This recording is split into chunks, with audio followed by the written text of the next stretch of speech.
Whether you're new to pool and practicing the basics, or a more experienced player performing drills to improve your shot making and positional play, the Drill Partner is perfect for you.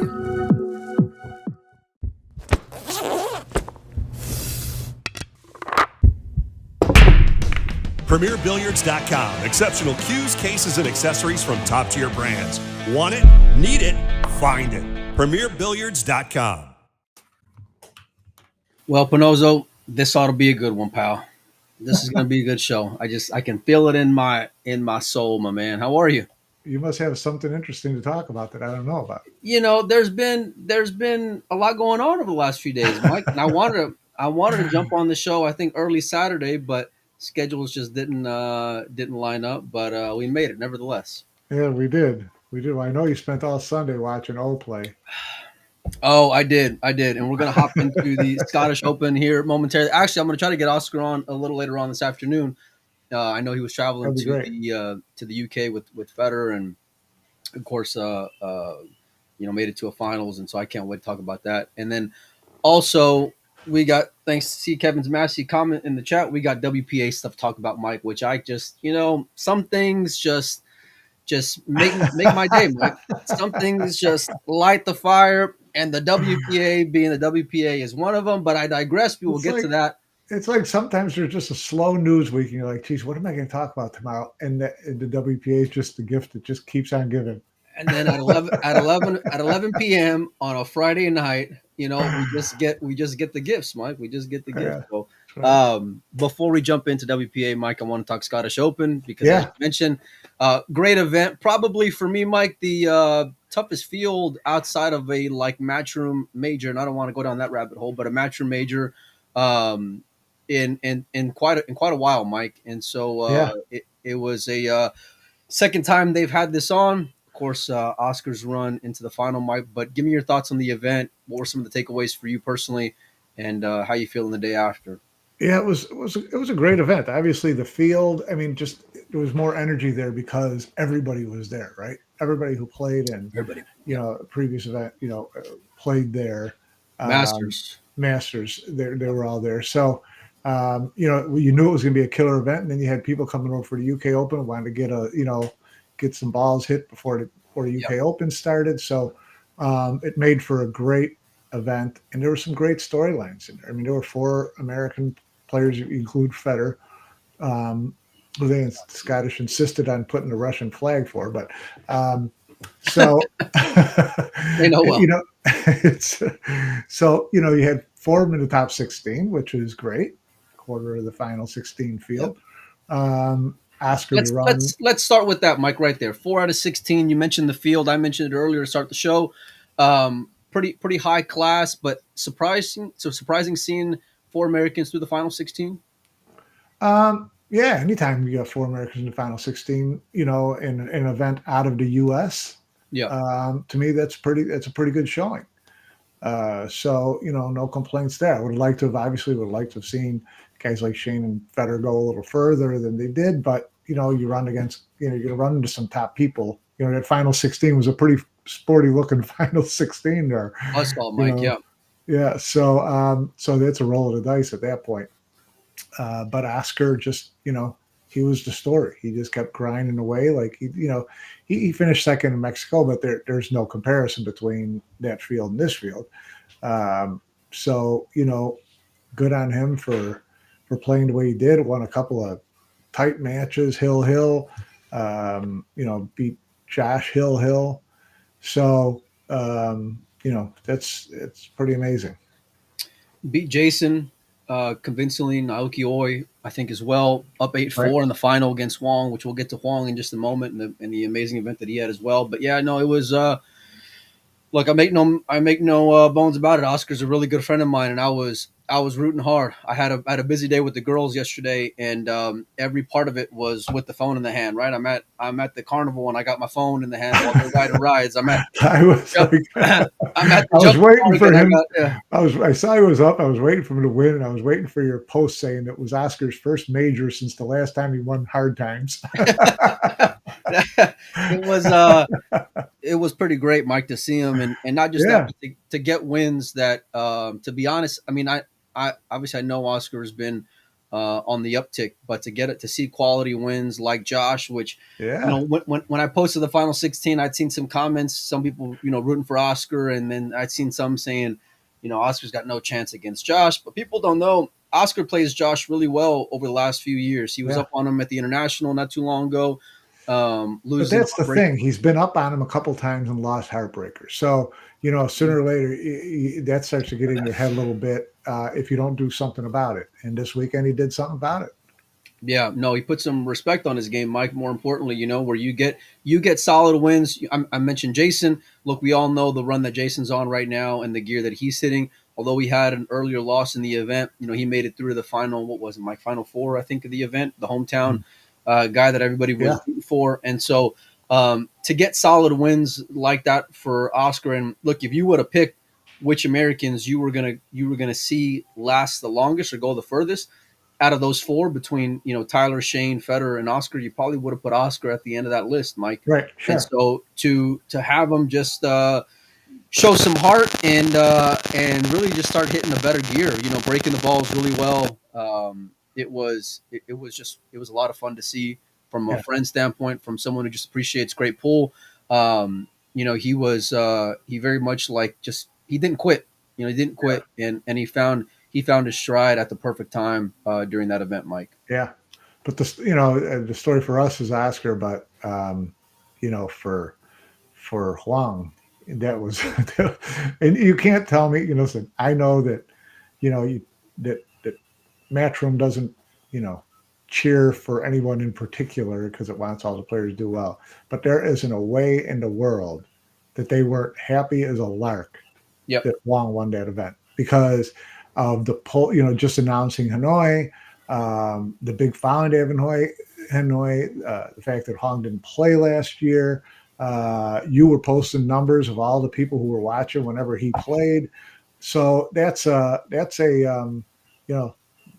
name that rings the register for them in a number of different ways. So, and he's a great player. He's had some great tournaments, beaten some big names. And so it had to be a big win for him personally, confidence wise. Yeah. I was with him during the Super Billiards Expo, Mike, and it was disappointing event to say the least. Didn't cash in that event, which I think was like the first time he didn't cash in a WNT event. And so to follow that up with a finals in Mexico, and then also a finals in the Scottish Open was pretty strong. But you're right, Huang winning. Listen, you can't deny the strength of that market, Mike. And the amount of people that go and watch, the social media presence that the fans have online when it comes to American pool is unbelievable. I mean, I follow this Vietnam page, and within like 7 minutes of posting, things got like 8,000 likes, and they had over 140,000 people, I think, watching the final, Mike, which was pretty strong. Which is crazy for a pool event. And not just that, but it wasn't like a Matchroom major, right? It's a secondary type event.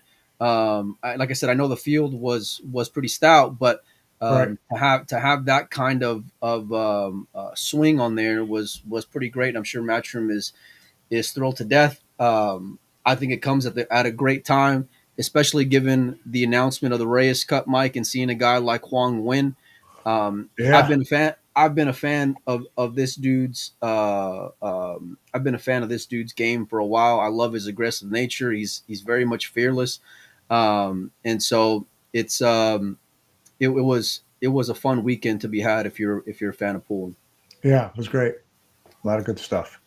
I think this puts Oscar into third place as it pertains to American WNT points, which let's say a little bit under halfway through the year. Pretty strong position to be in. He's going to need to get those points, Mike, in as many events as possible. Try to secure a spot. We all think that at a minimum, the big three are a lock: Sky, Federer, and Shane. And so, I had Sky on the other day, and he mentioned no one's really a lock, but we all know better. We all know better. So, I don't buy that for a second. And then for a guy like Wong, listen, we talked about the importance of having a Vietnamese player on that inaugural Reyes Cup and what it would do for the viewership of that event, and for him to kind of claim his position in that 5-man race is outstanding as well, Mike. Yeah, no, for sure. Although I would believe right to the very end that he would have to earn a point spot to be on. I don't know that I would buy it. To be on Team Asia. I think you got to have a Vietnamese player on that team. You got to have. No, listen, if Matchroom's picking the team, fine, I get it. If Matchroom's giving it to somebody else to pick the team, and that person's on the hook for winning or losing, making all those players, maybe one of those, got to make a phone call type deals, Mike. You know what I mean? It's possible. It's possible. I don't. Yeah, I think if they're gonna put pressure on a captain to do anything, it's going to be another Filipino player. So I can't argue that. Just, you're not going to say that you're putting a captain in charge and then tell him, oh, by the way, you're going to pick 2 Filipinos and a Vietnamese. Good luck with the rest of the team. He wouldn't. He wouldn't be in that position if it wasn't for an epic battle in the semifinals against Ko Pin-yi, which also was I think he was up 7-4 or something, ends up going down going to 9, going to 10, I believe. I think it was going to 10, Mike. Okay, because he was on the hill with a 3-game lead at least.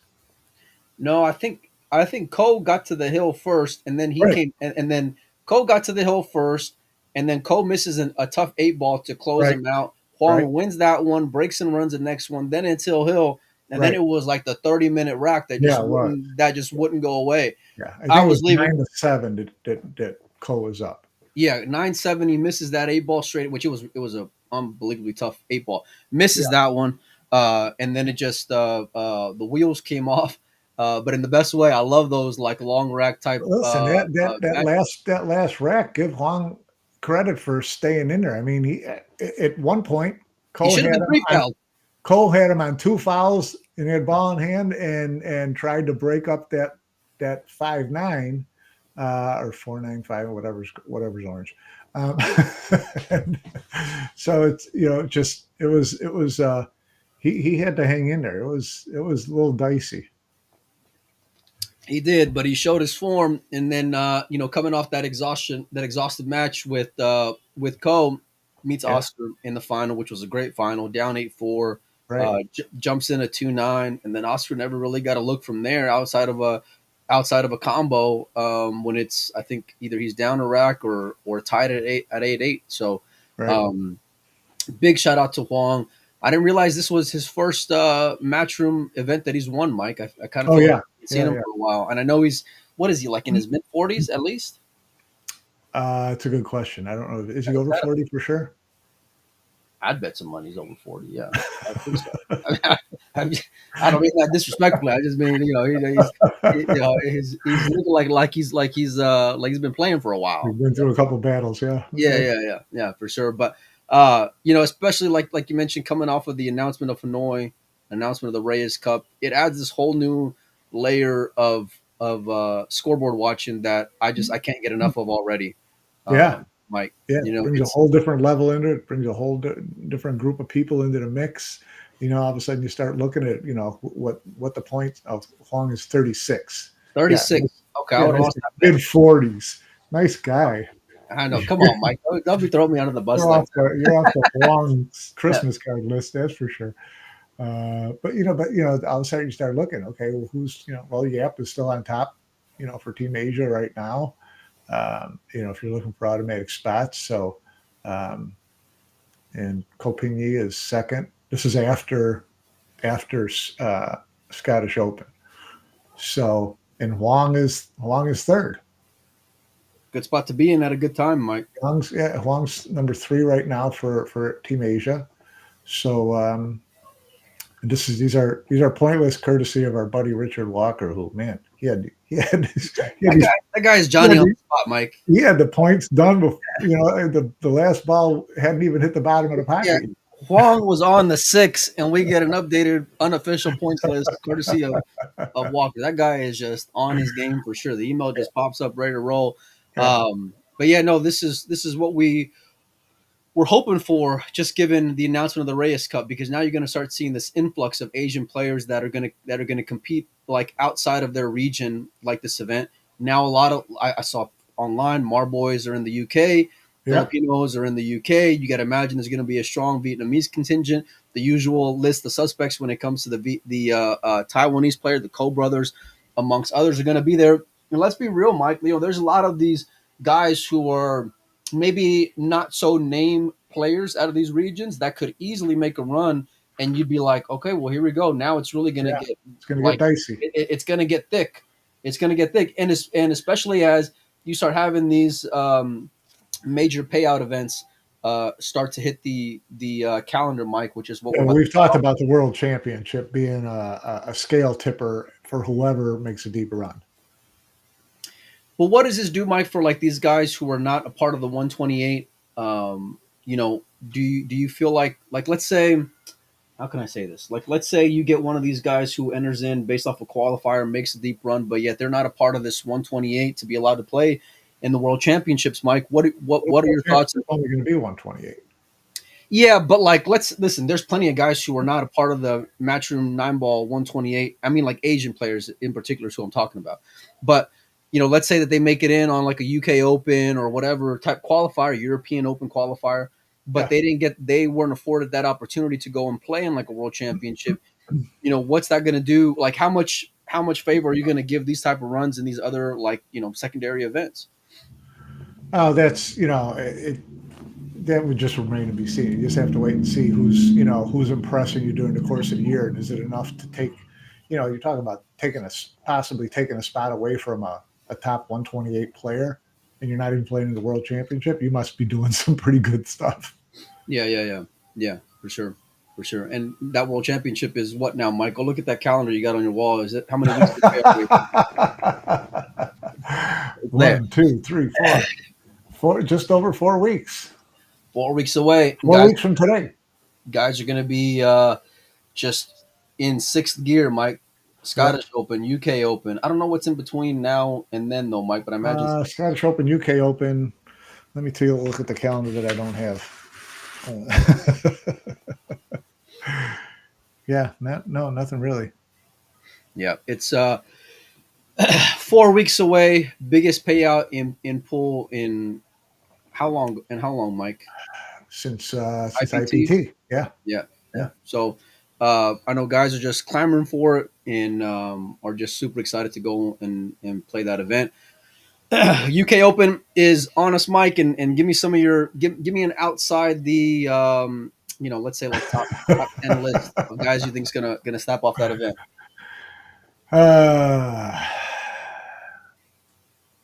Let's go with you got players' names on there already, just looking at them? Well, I've got the points list up here. Ah, okay. On my screen. I need cheat sheets, man. What do you think? I just memorized this stuff? You're just throw through and through, Mike. Oh gosh, out of the top 10, man. I'll go with FSR. Is he out of the top 10 right now? He sure is. Where's he at right now? For 2024, yeah, he's 14. Okay, let's see. That's a bit surprising. But who's run down the top 5 for us? David Alcade, Jason Shaw, Josh Filler, P.S. Labutis. Wow, P.S. Give me that guy for the win, Mike. Give me P.S. in that break. You said out of the top 10, brother.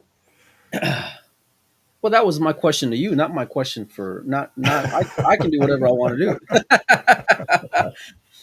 No, but there's a lot of guys like a P.S., like an Oscar, guys who are just hitting their form, at a really crucial time in the calendar, Mike. Right? You got a guy like Jason, who you mentioned there. Yap and David. I mean, I can see where they sit at, but I don't know if I'd put them in a top 4 kind of players in the world. Well, yeah, no, you wouldn't. You wouldn't. But if you're looking at things based on hierarchy, based on points for 2024, that's who you got. So that's why you have a whole year for all this stuff to kind of even out. Yeah. And see where the cream ends up at the end. Now, if you go to December and these guys are still 1, 2, and 3, then you got to give them some credit.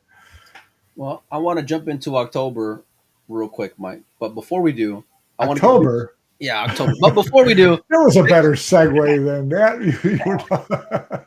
Before we do, big shout out to the guys who put on the Scottish Open. It was an absolutely great event to watch, from the YouTube coverage to following the tournament, live scoring, you name it. I just absolutely enjoyed it. I was shocked to hear they ran that event with out of a 7-table club, Mike, which is unbelievable.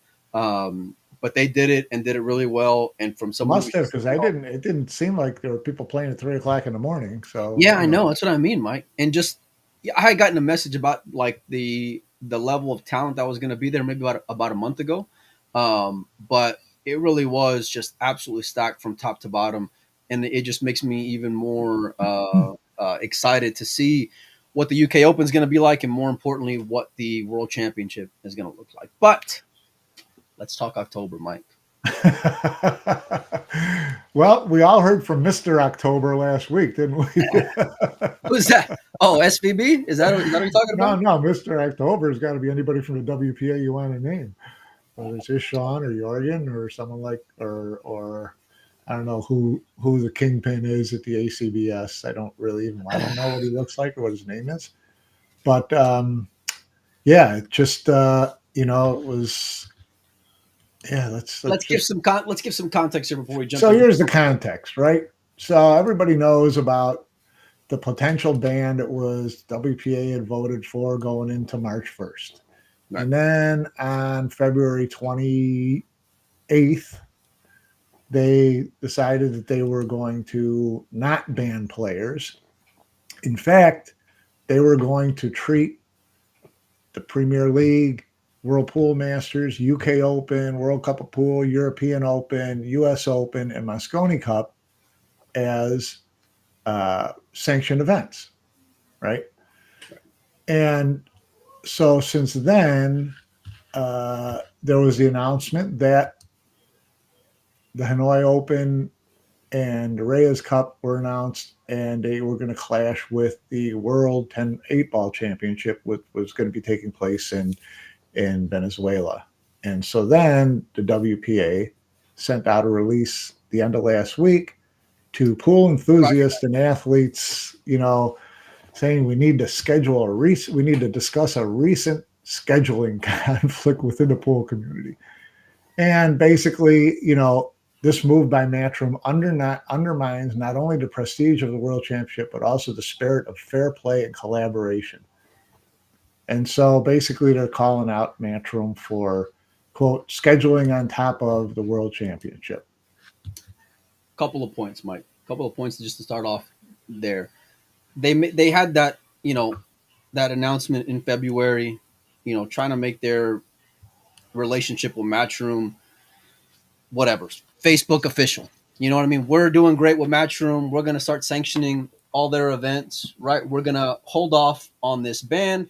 Matchroom came back and said, hold on, there's nothing really going on here.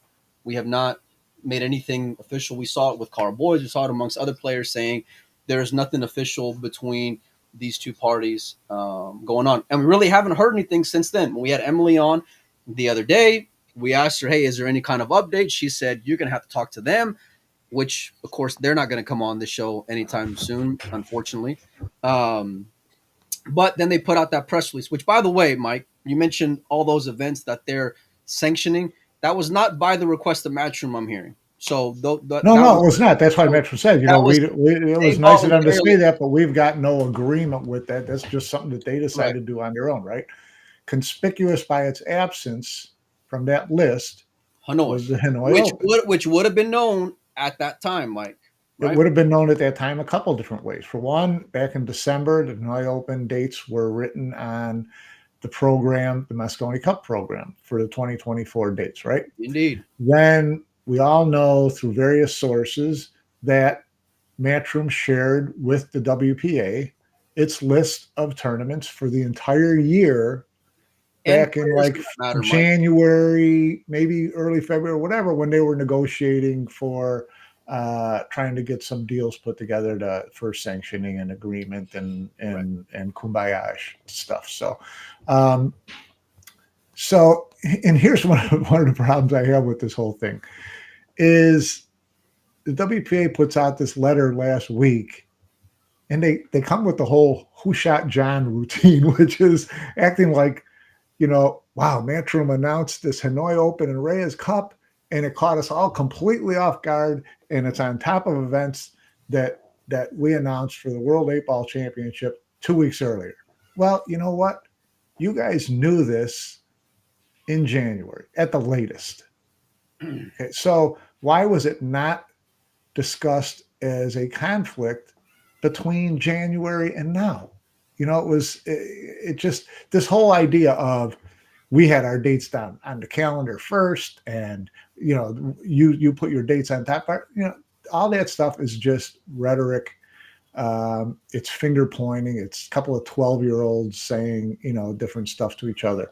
So I don't understand what the WPA is trying to accomplish here. I know it's trying to protect its world championships, and I get that. That's okay with me. When we talked about Matchroom trying to work out a deal with the WPA for sanctioning, I thought that was, I thought that would be a nice place for them to land. But some part of it would be, okay, one thing we got to discuss is making sure that there's no problems with world championships. I wouldn't have a problem with that. I wouldn't have a problem with that either, Mike. That makes sense too. So, but I don't know what I don't know is when the World 8-Ball Championship dates were actual finalized dates were put on the WPA calendar, because it's kind of like this. They just kind of update it. So you can't go back and see what it was in December, November, January. At the beginning of the year, I just assumed, like I'd imagine most people did, that it was going to be in Puerto Rico again in November, Mike. Right? Yeah, but that's one thing we've learned about all this, and the one thing that people who are defending one side or the other keep saying is, well, I assume this was going to happen. Well, you don't make it something. You put stuff down and whatever. So, one of the arguments that I heard on behalf of the World 8-Ball Championship was that, well, the Hanoi dates around, but they didn't announce it. They just threw dates out there. So is everybody going to start just putting dates out way ahead of time and just hoping that they filled it? Everybody does that. Predator does. How many events in a year, Mike? How many events in a year are they doing right now? Because the Pro Billiard Series, at least on the American side, is gone, right? Because I haven't seen anything for Michigan, so Ohio, I believe they've got Puerto Rico, they've got Venezuela, they've got New Zealand. They've got 4. They did Vegas, so there's 4 big ones. But they may have put the dates on the calendar, but they didn't announce until April either an actual date and place and place and signed contract. So all this stuff is just it's just trying to find someone to blame, and it's not a blame thing. It's two parties trying to run their business. Matchroom is trying to run their business. Okay, so they scheduled the Hanoi Open the same week that they had it last year. Was it etched in stone? Did they have signed? No, that's why they waited until now to announce that everything's signed, sealed. We're going to be there on these dates. Predator did the same thing. Put these dates in there. Didn't have a deal in Venezuela until whenever, March, April. They announced in April. So you have to plan way ahead of time. Well, I'd imagine they knew in February, because that press release photo on that Predator announcement was a photo taken at the Rio in February. Those parties, the representative from Yalin or whatever, and then the lady from Venezuela, along with Karim, that photo is from the Rio, Mike. Right. So we knew that they were meeting there and they were discussing things there, and then but it still took a while to get for ink to dry on contracts. That's the way it goes. Okay, fine.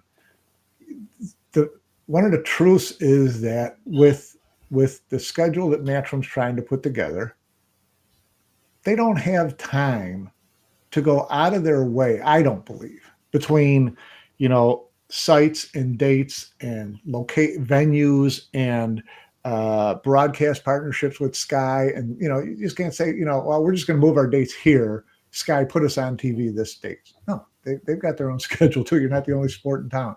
So, all those things come into play. I don't think they've got the time to sit there and have sit there and say, where can we screw a WPA/Predator event? I don't think they have time to deal with that. I think if anybody in either one of those camps thinks that, then I think you got way too much ego, Mike. To be honest with you, well, because I don't think that they give a shit for one, and two, like you mentioned, those dates were announced in December, Mike, in December. And if you're putting on 4 events in a year, and you knew last year, listen, Hanoi was the biggest event of the year outside of the Moscone Cup, right? So why on earth would you think that it wasn't going to be at least in the same area otherwise, Mike? Well, but here's they knew it, and even if in January the dates for the World 8-Ball Championship were already on a WPA schedule, why did it take until May for the WPA to throw up its arms and go, what happened here? Look at this, Matchroom is not playing fair. You had 5 months to figure this out if that's what you really wanted to do, unless what you really wanted to do, and it seems obvious. Well, at least play victim. Seems like they just want to play victim, right? So by them not even putting Hanoi on this sanctioned events list earlier in the year, I think they saw this thing coming, and they're trying to leverage it to their advantage in some kind of way that's going to hurt one group over another. It's just, there's no other way to look at it. I just don't see how this wasn't all orchestrated. Once they knew there was a conflict of dates 5 months ago, that this May 2nd, May 3rd announcement wasn't orchestrated. I don't believe it. They knew as much, Mike, and for whatever reason, they just chose not to acknowledge it. It's no coincidence that of all the events that they sanctioned on their own, Mike, that Hanoi was left off of that list. And the Reyes Cup, we heard rumblings of when that event was going to take place 4 months ago at a minimum. Well, they also left off the Spanish Open from their list too, which, dates were written for the Spanish Open on the Matchroom calendar in December too, and have not heard anything about a Spanish Open yet. So there's going to be, the argument is, well, that's fair. So, but there's going to be issues putting tournaments on. I mean, so Matchroom, has to postpone a tournament or announce it later or whatever it's going to be. Predator has done that too. The WPA has certainly done that too with events that it was supposed to be having in wherever, the Middle East or wherever, years, over the years. So this stuff happens. It's not all malicious intent. This stuff happens. So I just, the WPA just, they can't, they can't get out of their own way. And you talk about the tail wagging the dog. Their continental federations, have already gotten wind from several sources that the Asian Federation is going to go back in again this year and try to queer the Hanoi That's event. What I'm hearing as well, Mike. Yet again. So and again, at that point, it's like, for the purpose of what? Because you have an event that you want to run at the same time, or you're doing a deal with, or do you just want to they're the scorned, bitter ex, Mike, is what it sounds like. And they feel left out. They feel left out. They don't have to be. You can have all these tournaments.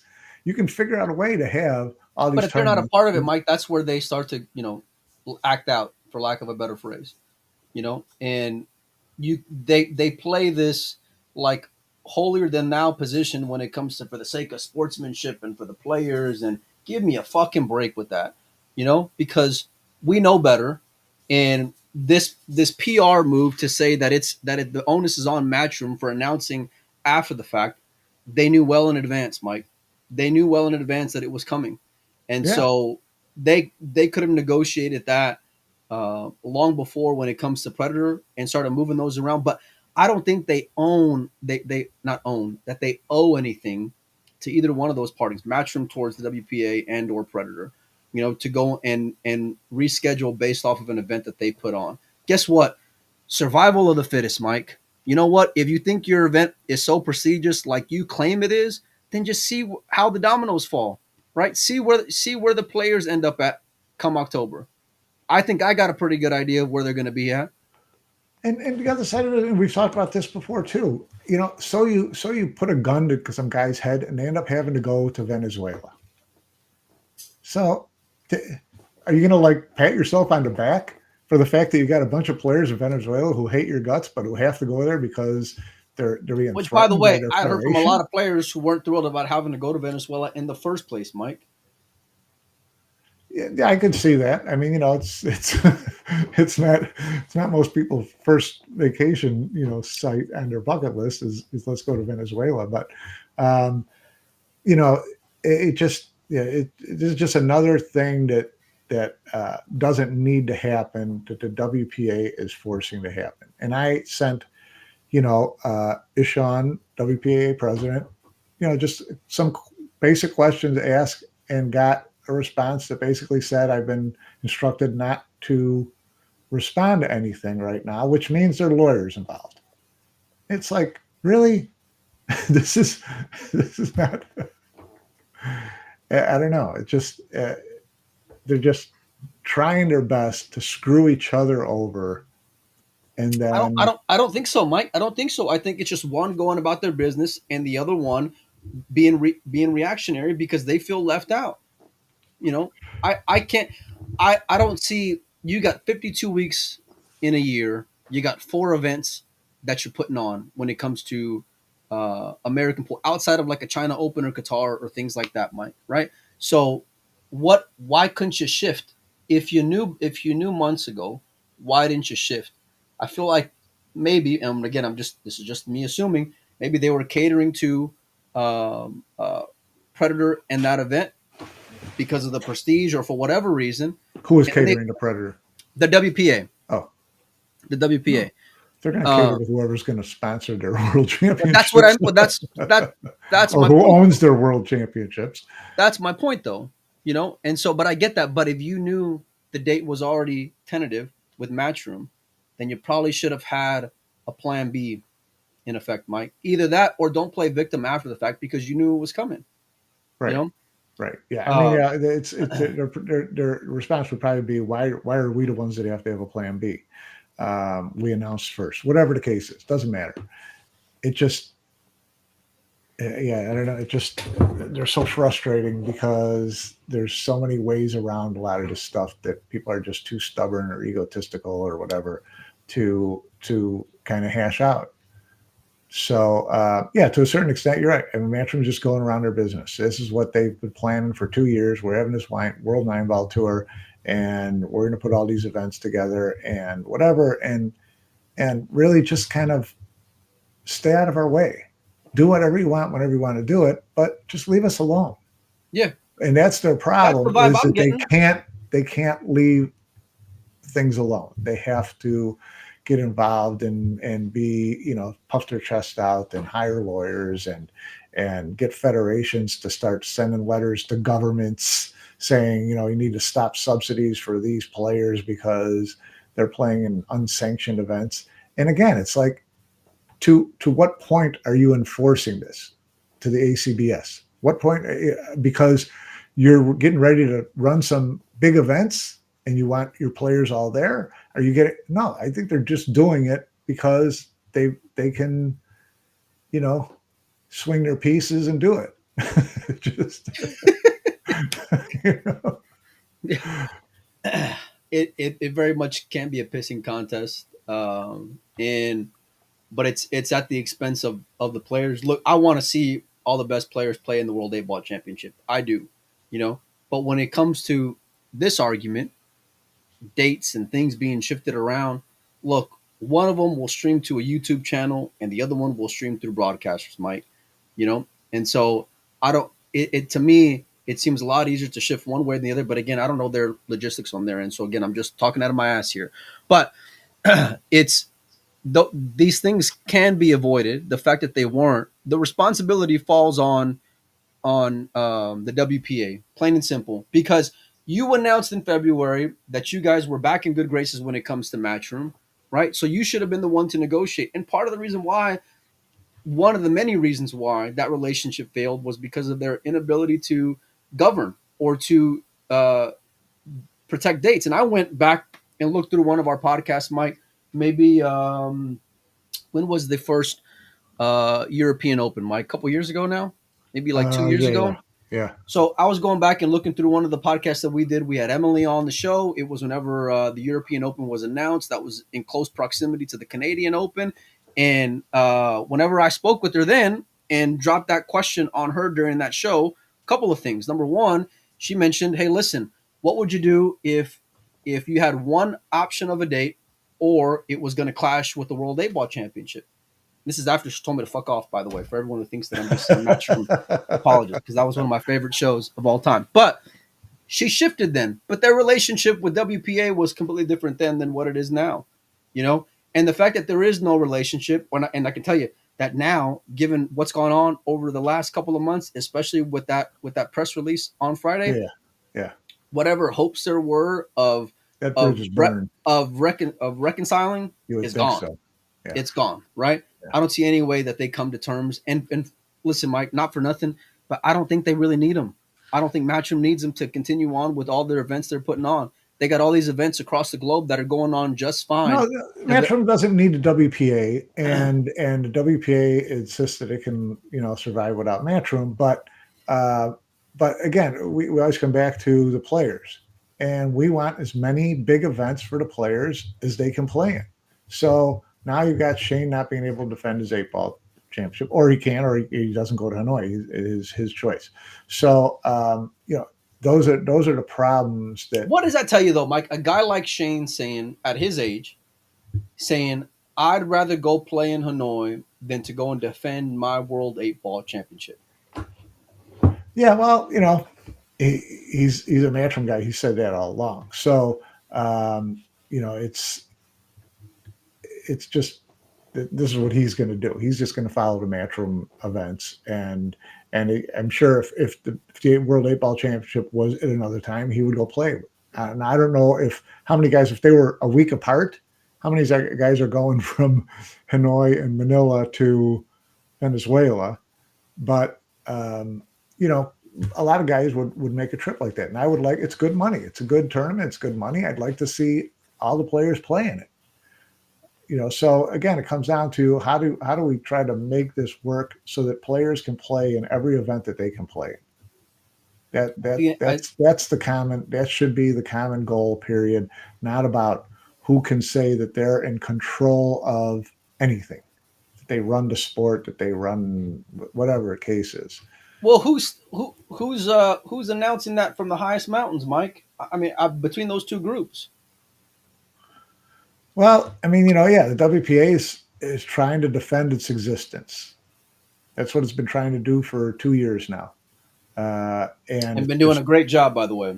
Yeah, I mean, it just never ceases to amaze me how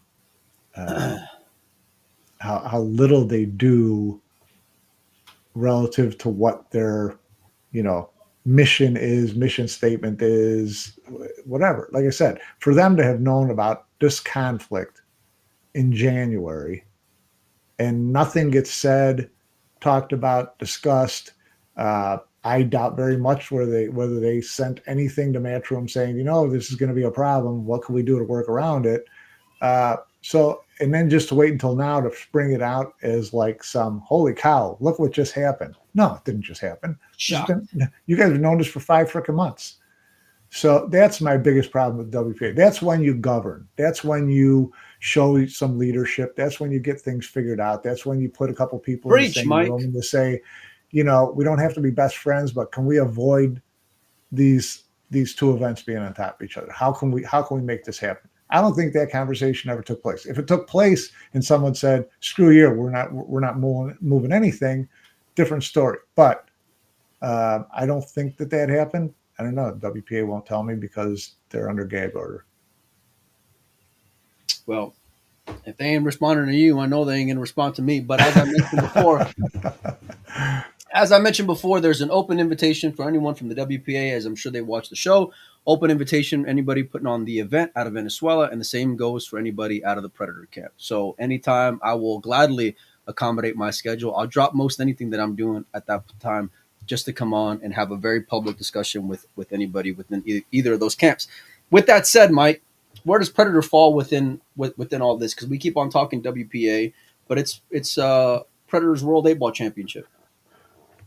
Yeah, I mean, if they, again, I would be really interested to know at what date, their dates were set, and were they so hard set that they couldn't be moved? Now, did they have to move them? No, they don't have to do anything. But no, seeing as this relationship in Venezuela seemed to have started pretty much at the beginning of this year or whatever, it sounds to me like it could have been moved. Maybe they keep it in Venezuela, but it'd have to be on those dates. They don't have the easiest thing to cop out on is I don't think that they have the broadcast restrictions. That's what I mentioned earlier. Right? That someone like Matchroom has. So you just have to be able to hook into YouTube. So it's not that. Was it a venue? Was it, I don't know. We'd have to talk to the promoter in Venezuela and find out, what was so important about those dates. And they're going to find out, between Yalin and the Venezuela pool group, they're going to find out whether this was worth their effort to stick with those dates when they see what field shows up. And a field that shows up, a lot of it's going to be dependent on guns being held to players' heads, especially in Asia. That's where my biggest issue with this whole thing is this, dictatorship continental federation in Asia, which just seems like, the world's most litigious, just mean-spirited. They're not bringing anything to the table other than threatening people. You're talking about the ACBS. Yeah. Well, that's where you have another opportunity from the WPA to really show their leadership, like you mentioned earlier, Mike. You can go and solve these kinds of issues. And let's be honest, when you think about the calendar, World 8-Ball Championship, big event for sure. Yeah, big event. Hanoi, just as well, a big event. The Reyes Cup, the biggest new event that the sport's seen in years, Mike. Right. So let's also mention the Reyes Cup is 10 players. Okay, out of your world championship field, it's 10 key players, but it's 10 players. Well, and Hanoi ends what, the day before the World 8-Ball starts? Well, it depends. I mean, World 8-Ball from the Predator press release, because there's 8-Ball starts on the 9th, goes for 2 days, then they shift to this team thing for 3 days, and then they come back to the World 8-Ball. Say that again. Say that part one more time, Mike. I want to make sure I understand you correctly. The World 8-Ball tournament starts on the 9th. Okay. Right? And goes to the 11th. Where Hanoi ends the 8th, right? No. Hanoi doesn't end until like the 12th or 13th, I don't think. Let's see what we got here. Yeah, Hanoi ends on the 13th, starts on the 8th. Okay. So the World 8-Ball Championship starts on the 9th, goes to the 11th, then starts up again on the 15th and goes to the 18th or something along those lines. So, yeah, that's where the overlap is. And then the Reyes Cup is 17th to the 20th, and this World 8-Ball runs all the way to the 20th. So if you look at the announcement on the World Championships that were happening, it was from the 9th to the 20th. About a 4 day from the 9th to the 20th that their events are happening in Venezuela. Look, I know only 10 players are going to be playing in the Reyes Cup, right? But you'd imagine that worldwide, it's going to be the most watched event going on in pool in some time, Mike. And so when you have that going on, and look, if you have a 2 day gap, though, to me that just sounds like a 2 day opportunity to shift things around a little bit. Yeah. If they got to play longer days, then so be it. Right, you got to figure out a way that if you're really able to shift any, and if you have room in your schedule, right, and like you mentioned, they're not over here bending over backwards for broadcasters, right? So you have to pivot, either that or go along and see what happens. Yeah, right. See how things end up, and where do you think that all this will end up at the end, Mike? And then we'll get out of here. I don't know. I don't know. I don't. I don't see dates being moved by either group at this point. So at this point, it becomes to me an issue of what the WPA is going to be doing moving forward as far as putting guns to players' heads. That's what it's going to come down to. It's already starting in Asia. It'll probably happen elsewhere. And we're going to be back to this whole, March 1st deadline type of rhetoric from the WPA. I'd imagine we're going to have more responses from this in the next couple of days, Mike. So I would think so. You make sure this should fill some hours for a while. Make sure and keep your notifications on. We're going to have more reaction in the coming days. I'm going to try to get Oscar Dominguez on a little later on this afternoon. Mike's got to dip out, so we're going to end the show right now. But we appreciate all you guys for hanging out with us. Mike, I hope you were able to keep up with all it. It's a lot going on for sure. And I think it's only the beginning of another year worth of their drama, Mike. So we'll see where it ends up. But anyhow, thanks everybody for hanging out with us, and we'll see everybody real soon.